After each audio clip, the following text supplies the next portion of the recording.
What is up, guys? Welcome to channel. I'm back. Merry Christmas, everyone. Happy New Year's. Hope everyone had a great day. Very excited to be back. I have a lot to catch up on. Again, 0001. No one specs in space. Come on, man. Well, had a good holiday.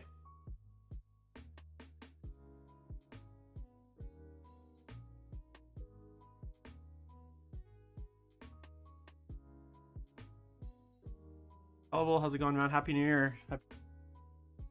Happy New Year to you too. I can't speak today. Welcome to this. I had a really fun, safe holiday. I think I'm supposed to say that. A lot of people have safe holidays.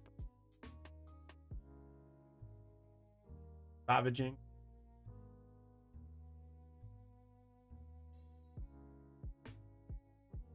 Hopefully you guys didn't have too horrible of a New Year's, I guess.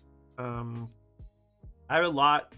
We're gonna stream a while tonight because I have a lot to talk about and a lot to catch up on. And yeah, I miss you guys. I miss streaming. And yeah, so I guess let's start with the big news. I'm not gonna tease this out for super long, but I will start with some big news that some of you guys have been asking me about, and it's something that has been ongoing. But I've been off work for many of you guys may or may not know that I've been off work for about 2 months since October on personal leave. The reasons were complicated, and I don't want to specifically get too deep into it, but long story short, there was some conflict in my place of work that led to some drama, and I've decided not to return to work, or at least I'm working on negotiating to return to work. So I will not be returning to work. I'm negotiating an exit with my place of work. So I'm working on that right now. We'll be leaving my company at some point later, and that's kind of what I'm working on. So very, very soon I will be completely unemployed, which is a little scary, but it's kind of exciting. Kembabo, how's it going? Welcome to the stream. And it's exciting for a few reasons. So the first big reason I'm excited about it is because hey, Ani Jagger, Happy New Year too. Big reason I'm excited about it is I have a lot of ideas of to what I want to do, and I think I'm finally going to do something on my own. So I think this is going to be a great opportunity to do my own thing and be my own person. So I'm excited for these opportunities, and I'll keep you guys posted. By the way, guys, anyone that's just tuning in, I appreciate all your support.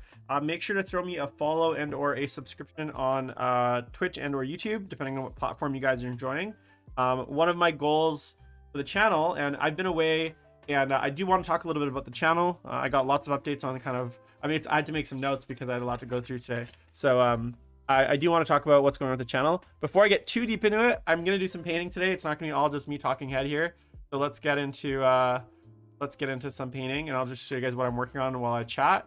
So I'm still working on Gazgal. You guys can see I've made some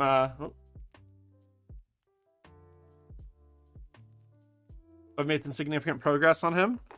Most of the black armor is base coated, and now I'm basically going in and I'm going to be finishing the body, hopefully finishing the body tonight, or at least getting very close.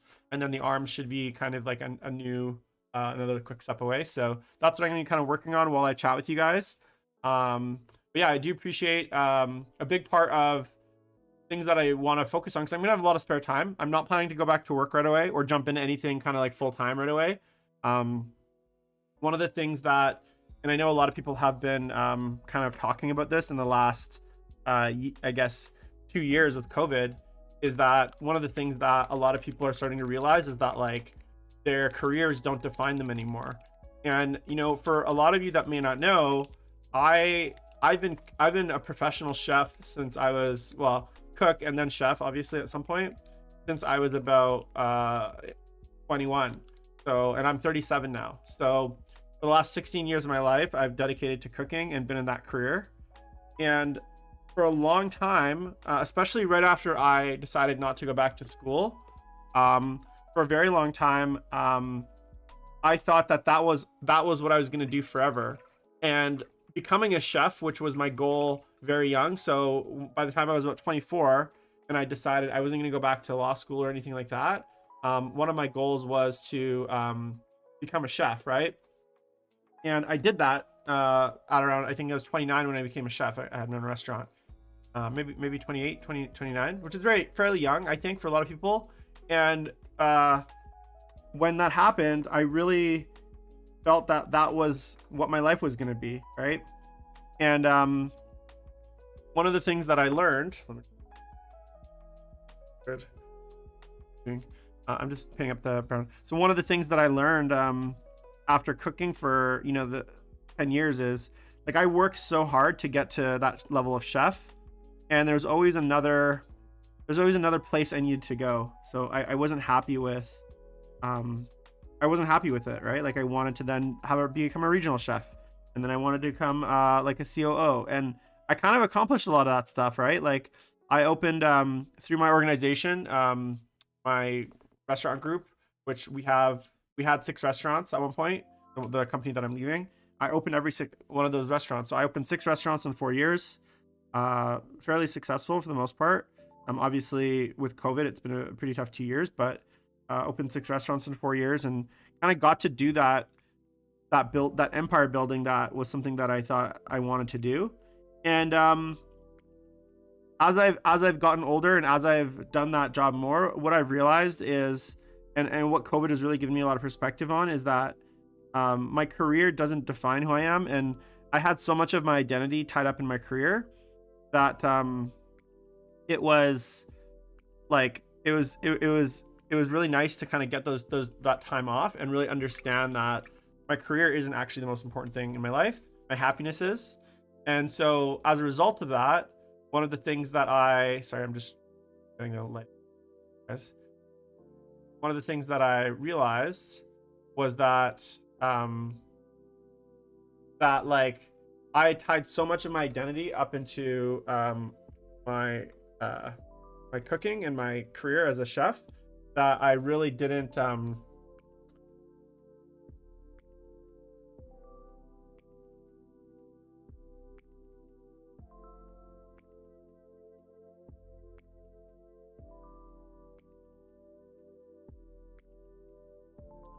and now I'm at a point where I don't I found that I wasn't happy with how things were going, and ultimately I've decided to take a break and to figure out what I really want to do. So after 16 years of cooking, I'm kind of hanging up the knife, so to speak, and I'm going to be kind of pursuing other pursuits. Before anyone asks, I'm not going to be a full-time streamer, not yet anyways. And I'm not going to be a full-time commission painter. Not because I don't think I couldn't do those things if I put my mind to it, but I really want to spend some time to think about what I love and what I want to do. And I'm not in any sort of position where I need to rush to make a decision. You know, I live by myself. I don't have kids to feed, or I'm debt-free, so, which is really nice. A big thing for me is going to be, and I have some savings. So a big thing for me is going to be to kind of take some time off and really figure out exactly what it is I want to be doing and what's going to make me really happy.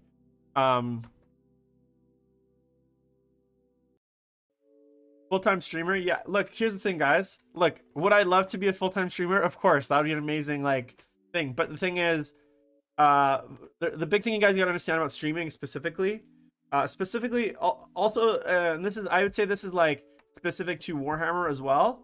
The Warhammer space is quite small in the grand scheme of streaming. So if I became like a variety streamer, which we'll get to later, as you guys have maybe seen from my stream schedule, the Warhammer space is actually quite small. Like, if you look at if you go browse Twitch right now or on YouTube, and you look at if you look at categories, right, and I'm looking at it right now. So Warhammer has 575 viewers. Final Escape from Tarkov has 231,000 viewers. So, and Just Chatting has 486,000. So in all of Twitch right now, there's only 575 people viewing Warhammer category. So it's not a category of streaming that is lucrative at all. Now, if I became like a a variety streamer that streamed other games and like did chatting and entertainment and all that kind of stuff, then maybe there's a hope there. Yeah, maybe I should start the hot tub streams. And it is something that I'm interested in doing. And you guys will notice that tomorrow basically and 2 days a week.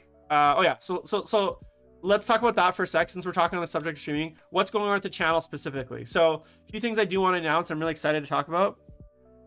One of the things I did this year, and one of the things that you guys have been so awesome about, is I obviously created I wanted to teach myself, and part of the reason I got into streaming to begin with was because A, I wanted to connect with the community.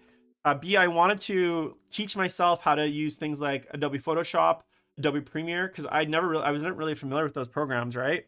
And I'd always wanted to learn how to do them, which I did. And I'm not obviously a pro at them, but you know, like all of the graphics you see, all of the thumbnails, all that stuff, I do that myself. And then I've done a few YouTube videos. I did I think three painting videos I've done on the YouTube channel. You can check out, which were all just my 3 videos that I'd never used those programs before, and it was like a total learning experience, and I learned a lot. One of the things I realized though, and this is the big thing with painting videos specifically. So to give you guys an example, like my last video that I did, I think the Death Guard painting video, I think it's the newest video. That video itself, it's a 15-minute video, but it probably took me like 30 hours of work to put together, which is a lot. And that's not to say that it was not worth it. I learned a lot, and obviously I didn't put it together for the purpose of making money, right? Like it's not behind a paywall, and none of my stuff will ever be behind a paywall.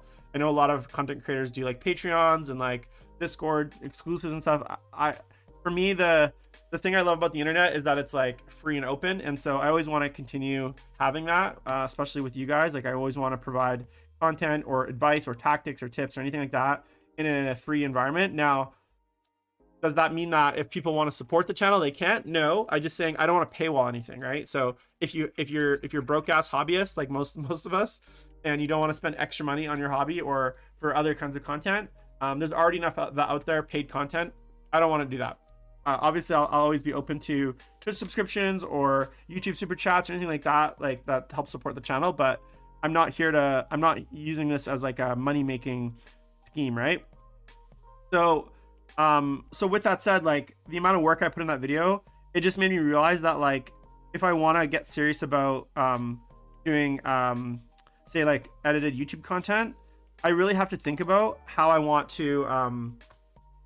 that to show up, because of the fact that the big thing to understand, guys, right now, especially in the content creation space for Warhammer and modeling, it's huge right now. There's tons of amazing painters, content creators that are doing really kind of like, I don't want to just do basic painting videos, you know, like I could do a painting video like I did, but the thing is there's people already doing that stuff, and ultimately for me to want to do it like as a serious investment of my time, I'd want to produce something that was unique and that was like, you know, felt like I was adding something to the ecosystem. I don't want to just create videos for like and sell them on YouTube or Patreon or whatever and be like, yo, you know, so that's just not my jam. That's not something that I'm interested in doing. What I want to do is create content that's unique and that people are like really excited to watch. Now, of course, being new to the creation space, I don't know what that is, right? Like I haven't figured that out for myself. And I think that was Xrath. So thanks for this subscription, Xrath. I appreciate it. So I don't know what that content's going to look like. But I'm thinking about it, right? I'm thinking, how do I add value to the ecosystem of content right now that's out there that people would actually like be interested in watching, right? That isn't just me painting or doing a tutorial, right? Because that stuff, you know, it's fun to do, but what I've always loved and thrived on is things like the podcast that I did earlier this year. So I've had a lot of requests for the podcast to come back, and I am working on that. The thing you got to understand with the podcast, guys, is twofold. I love doing those shows. I loved engaging with other content creators, other players, community members, tournament players. Obviously David Koska, my co-host on Best Overall Show, he's going through a lot of life stuff, so he hasn't been really available. And as much as I love those shows, because I love talking hobby with people, there's two big things that hold it back right now. The first one is